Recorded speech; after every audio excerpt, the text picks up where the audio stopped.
All right, everybody, let's grab a seat real fast. So as you can see, I kind of dressed up in a Florida Stanley manner. Yep, there are so many iconic, famous Stanleys in this group. Like we have Pretzel Stanley, we have Florida Stanley, we have Samurai Stanley, and much more. But now that everybody's seated, let's go ahead and get into this. Our guest, by the way, welcome everybody. My name is Patrick Beatty. I am a film critic for ABC4 Good Things Utah on the Critics' Choice Association, and I am so excited to be here to talk to Leslie David Baker from The Office. This is going to be incredible, so let's go ahead and introduce him. Ladies and gentlemen, Leslie David Baker.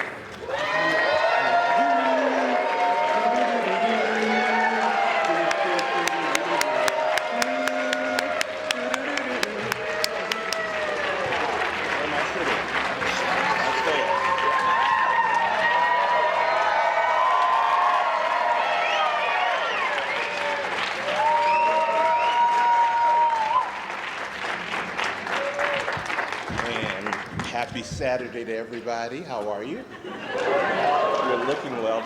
Now it's going to be hot flash standing. Right? That's better. It's the morning rush when I was getting is. in. The sweat started pouring. I was like, how is this happening so quickly? Hanging off the back of a golf cart. That's one of my two favorite things, hanging off the back of a golf cart and a cable car.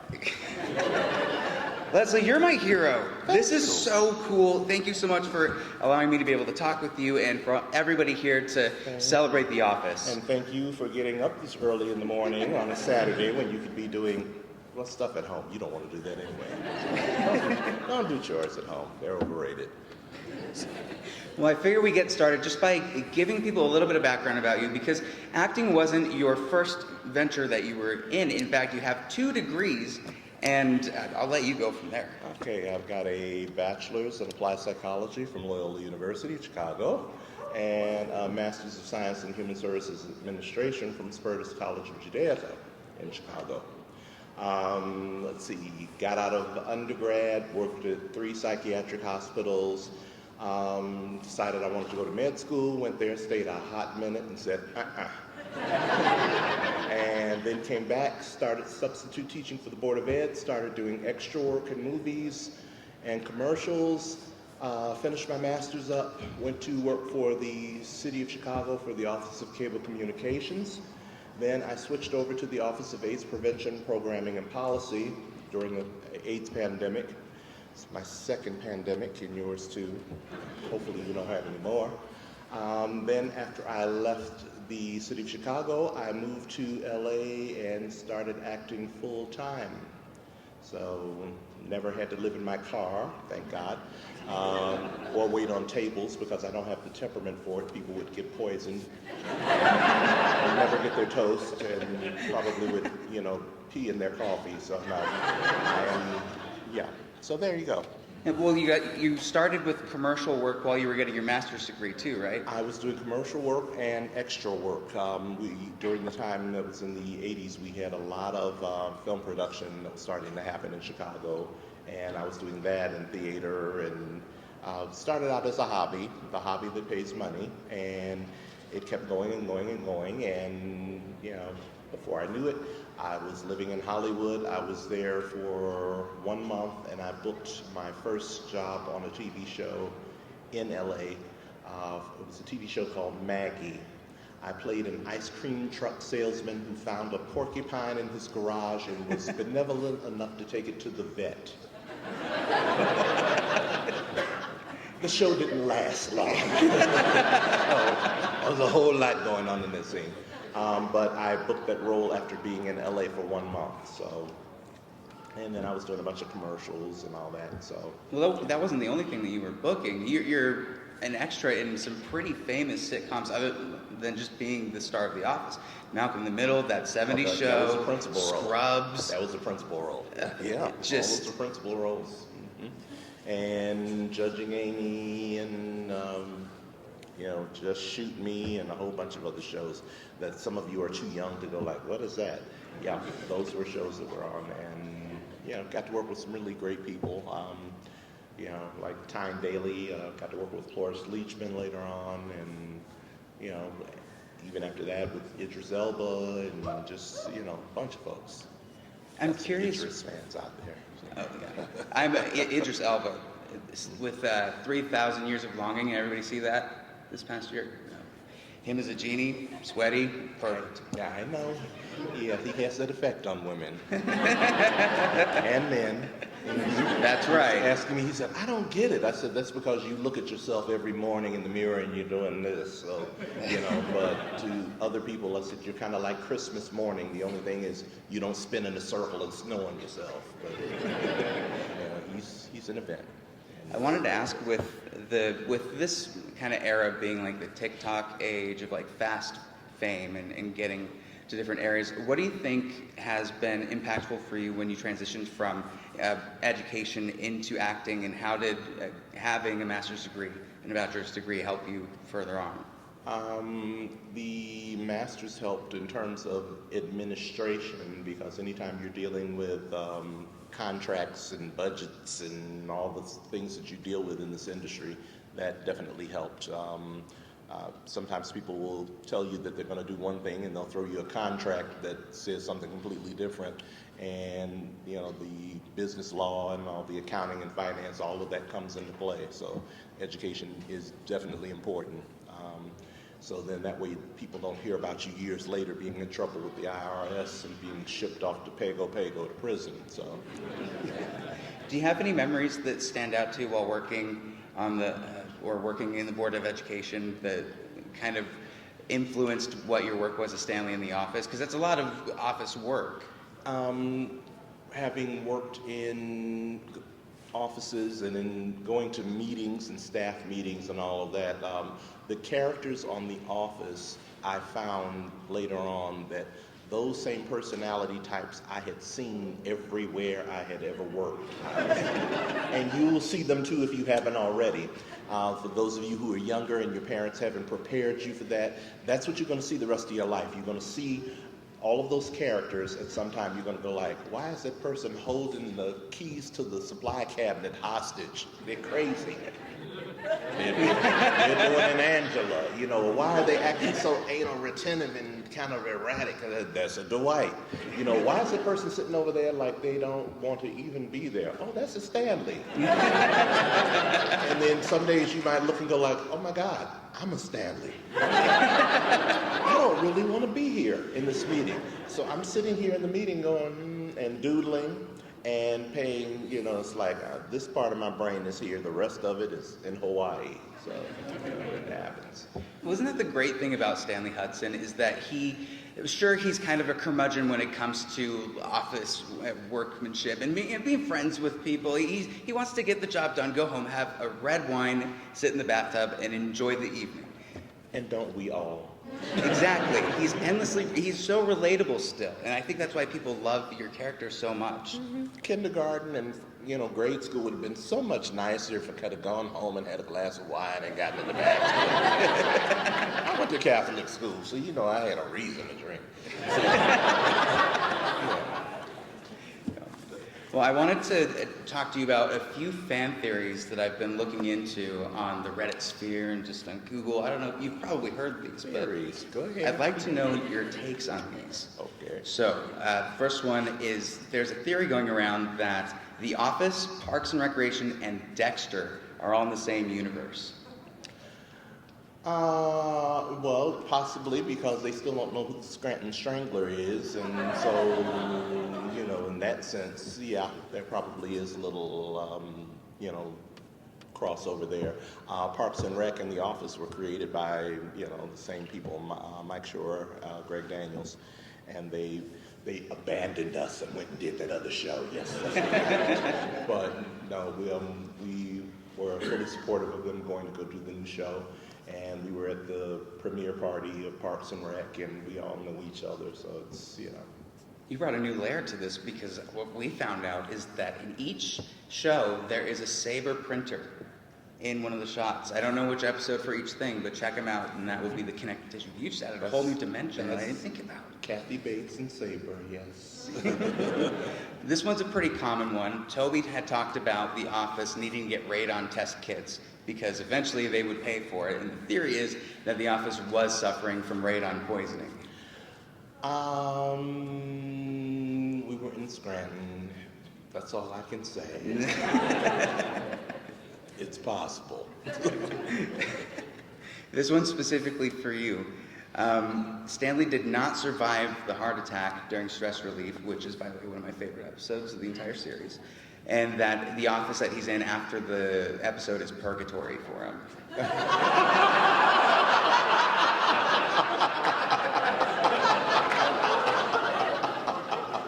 I would say that that's true, but then there was some dancing and cocktails involved, so probably not. But I did survive my heart attack in spite of the fact that, you know, I didn't get leather poisoning from Michael sticking the wallet in my mouth. So I survived that.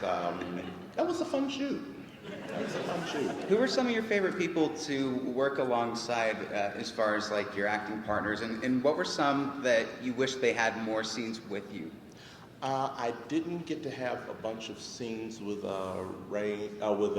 Kate and Creed, so I didn't get to really do that much with them.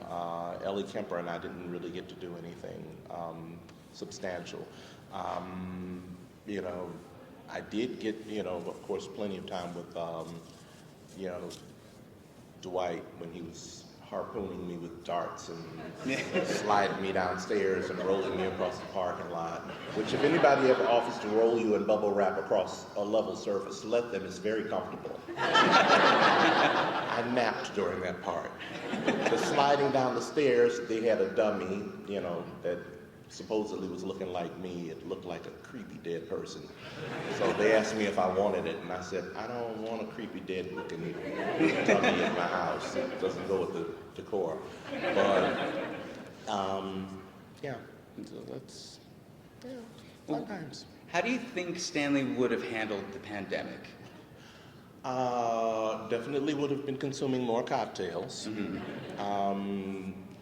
I'm still trying to figure out how I handled the pandemic. I think I sat at home and I gained about 60, 75 pounds. One day the phone rang and the people from Grubhub called and said, Mr. Baker, we haven't heard from you in a few weeks. Are you okay? And I knew that the Department of Health and Aging and the fire department, police, they would do wellness checks, but I had no idea that Grubhub had started doing wellness checks. It was at that point I said, I think I need to cut back and start dieting a little bit because this is getting a little crazy. So. Oh yeah, there's one more fan theory. This was a big one. And before the pilot season of The Office, Stanley and Phyllis had an affair. No, Stanley and Phyllis, no, they didn't know each other, but Leslie and Phyllis knew each other because, you know, Phyllis was the casting associate for Allison Jones. And the day I went to the callback, I had gone to the initial audition and they said, oh, you know, you're dressed very nicely because they said you're working in an office. So I actually broke down and ironed a shirt. And they said, when you go to the callback, don't iron that shirt. We want you rumpled and kind of, you know, I went, oh, no problem. So I went to the callback and there were about 50, 75 people sitting in this room, you know, waiting to go in and audition, you know, for the various roles. And I went, I've got another audition across town. I've got plenty of time to go and do that and come back, he said. And then I got in the car, went to the other audition, came back, ran into every bus, hearse, old person driving, you name it, and I came running in at the last minute, and one of the casting people said, oh, Allison Jones says, thank you so much for waiting, being so patient all this time. They said you were in the restroom. And I'm thinking, I've been gone an hour and a half. I think I have some sort of condition, but okay, no problem, yeah. And I got into the callback, and Greg Daniels said, now, I want you to, you know, you're reading with Phyllis, because she's, you know, the casting associate. And, you know, she's got some lines, too, in this, and she's going to be reading the other roles. When you finish with the script, I want you to, you know, just keep going with the scene, and we'll cut you off when we're done. So I started talking about how, traffic was so horrible, kvetch, kvetch, kvetch, and they were, the casting people were laughing, and so it seemed to go well. Long story short, I got a call a couple of weeks later, and I talked to Phyllis on the phone, and she said, yeah, they called me and they wanted, Wardrobe called me for some reason. I don't know why they were calling me. You're in the program, Phyllis. You really? Didn't they tell you? Nobody told me anything. I'm like, oh, wow. So she went from being a casting associate overnight to being the person who sat across from me for 9 seasons. And that's how that happened. So we had a good time. We did a lot of shopping. Our computers were finally live, and we shopped for 9 years straight. That was going to be my next question. What were you doing on the computer during all the scenes where I found my house. I found my car. We found Phyllis a dress for one of the Emmys one year. We found her a car. We found me some shoes because Nice. I have wide feet, and I was like, I need some tuxedo shoes, but all of these other ones I'm seeing in the store, they're too narrow. And I went, let's go on the specialty shoes. Steve Carell said, what are you all doing over here? I said, we're shopping for shoes for the Emmys. And he's like, oh my gosh. But that's what we did. We would, talk to each other, the other cast members. Some of them played, games on their computer. I didn't. I shopped. I had a purpose. Well, 9 seasons of purpose and shopping. Yes. That's pretty incredible. What else is incredible is having not just the people that grew up watching The Office, but this new generation of fans that have been watching, and the way that it's progressed, and the way that not just yourself, but everybody has been kind of going into different avenues, like Angela and Jenna going into Office Ladies podcast, or Kevin. I mean, we just found out that Brian has made chili, right? His own chili. When is Stanley's Pretzels coming to a Walmart near us?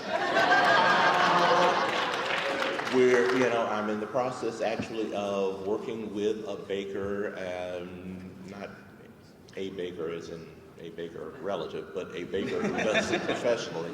And we're trying to get something that will taste good and can be on the shelf and doesn't taste like cardboard.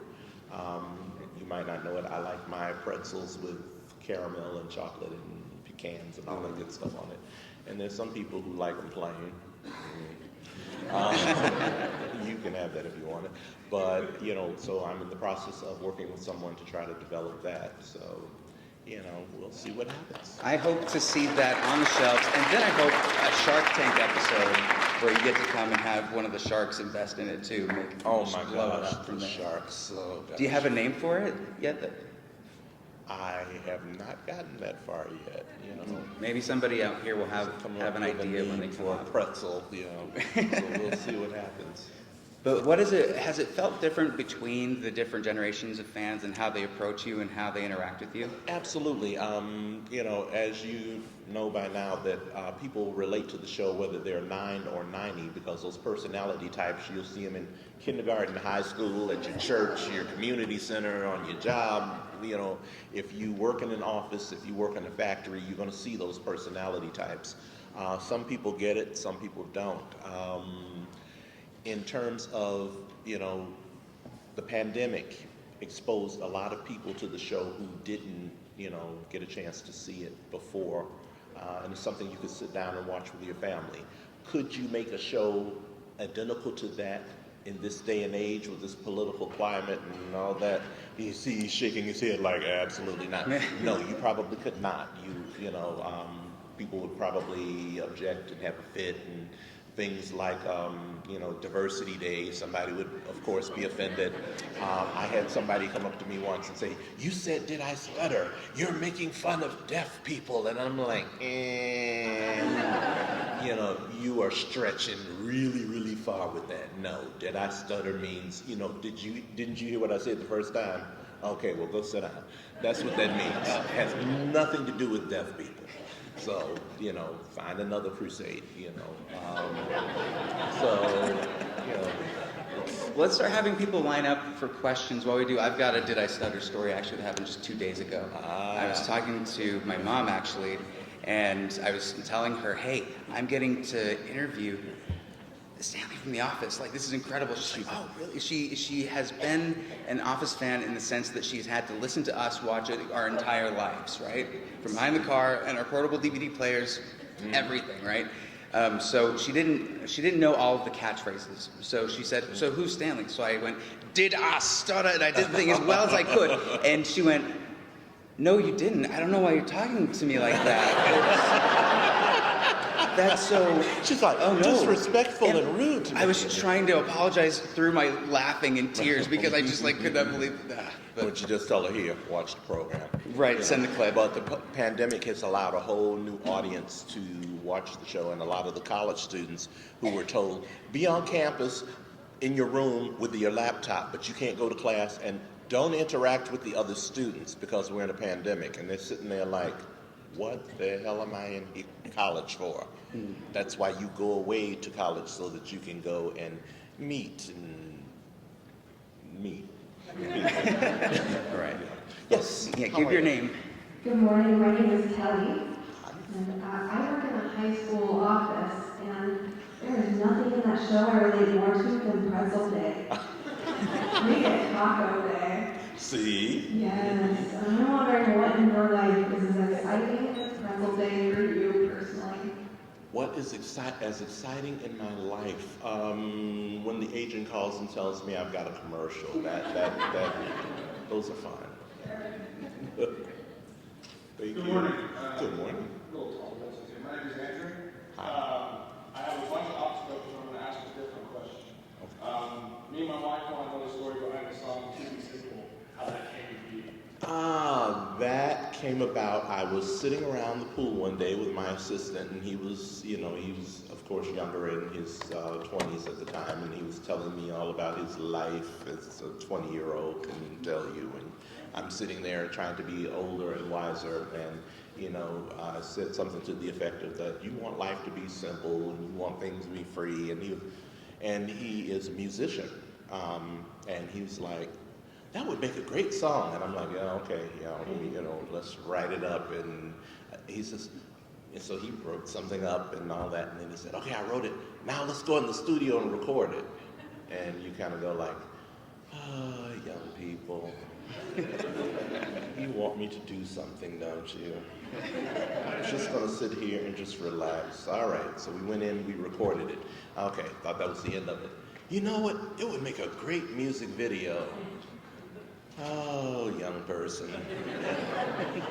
You want me to do a music video now. Okay, so I said, you can direct it since this is your bright idea. And he, jumped up and he got a crew and students from one of the local universities to come volunteer. There was craft services and all this, and it turned into a production. And he somehow knew somebody who had a mansion in Beverly Hills, and he was able to get this mansion for $500. So there we were doing this music video, and it became a thing. And it's still online, and It's incredible. it was fun. We had a good time though doing it. Thank you. I accidentally listened to it 10 times in the car. It just kept going, and I was like, just keep it going, keep the party going. I'm Noah. Hi. What was your least favorite part of working in the office? Least favorite part, getting up at 4 o'clock in the morning and being the first person to go through hair and makeup, usually at 4:30 in the morning, and that would be it, because that's early. And when your body is going like, it's dark when I leave my house, it's dark when I get back, I need rest. But it was, fun being on set. Once you get in hair and makeup, it just, you go. Thank you. Hi, Leslie. Hi. I'm Kayla. So, by the way, I think Stanley would have related Ryan to recording him and making that the Zoom background so Stanley could sleep and have an extra long lunch. That's what I think Stanley would do. Yes. Okay, my question is, so I'm a health and PE teacher, and I use a lot of office, well, not a lot of stuff. The fire drill and the CPR, we use that to teach them, like, hey, what are they doing right? What are they doing wrong? wrong. What do you think about people using office clips as educational tools?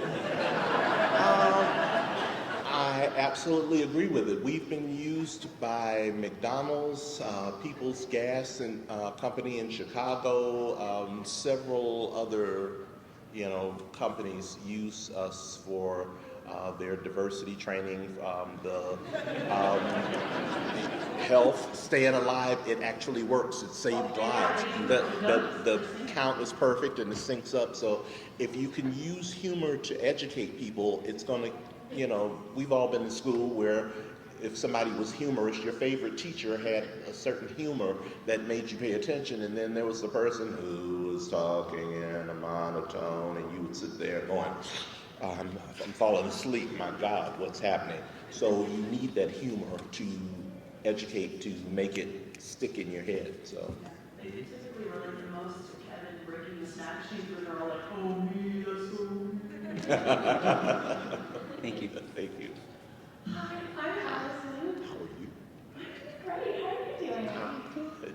Okay, I need to know how Stanley had so much game. Stanley had so much Game. game? With women.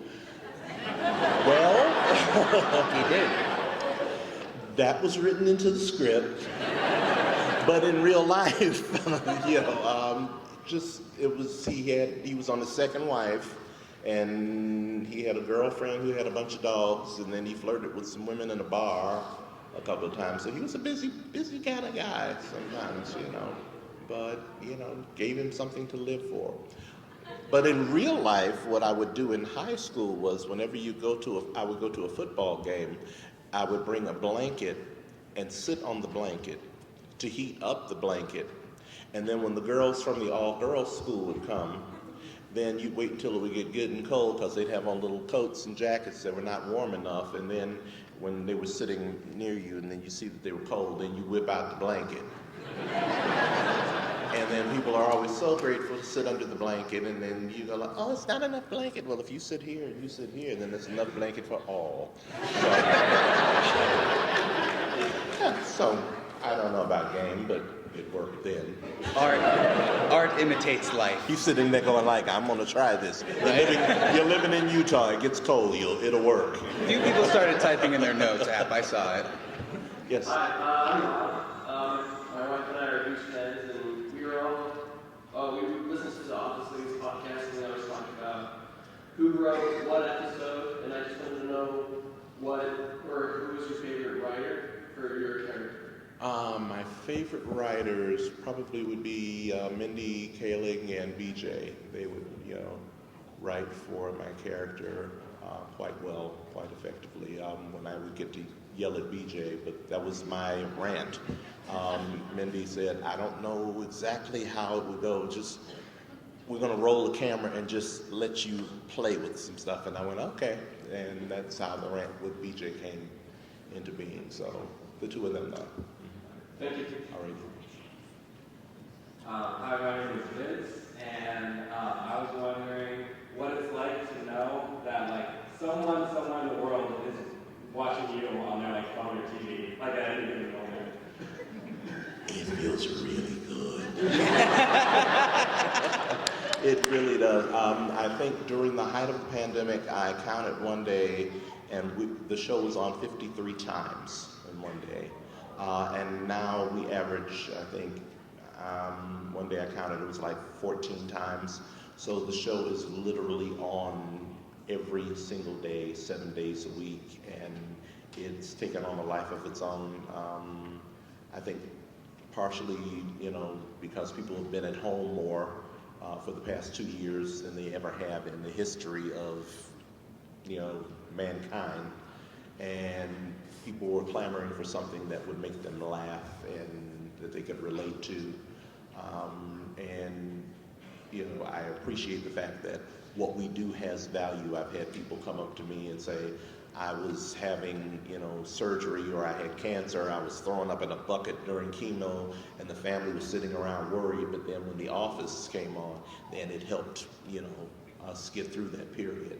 or we were on our way back from the cemetery and somebody said a "that's what she said" joke in the car. And it helped lighten the mood. So you realize that it's not just a TV show that makes people laugh. It helps heal, educate, inform, challenge, transform people. So Thank you. thank you. Hi, I'm Violet, and I was just wondering what was your absolute favorite episode of the film? My absolute favorite episode. Number one would be when they, blew the little blow dart at me and made me go to a meeting. And I got to do my little breakfast at Tiffany's pratfall on my face. I didn't actually fall on my face, but you turn your head right before you hit the mat and you land on your chest. And the other was when they flooded the whole office. That time, we had to go through hair and makeup about 2 or 3 times that day. But just the fact that the sprinklers went off and everybody, after having gone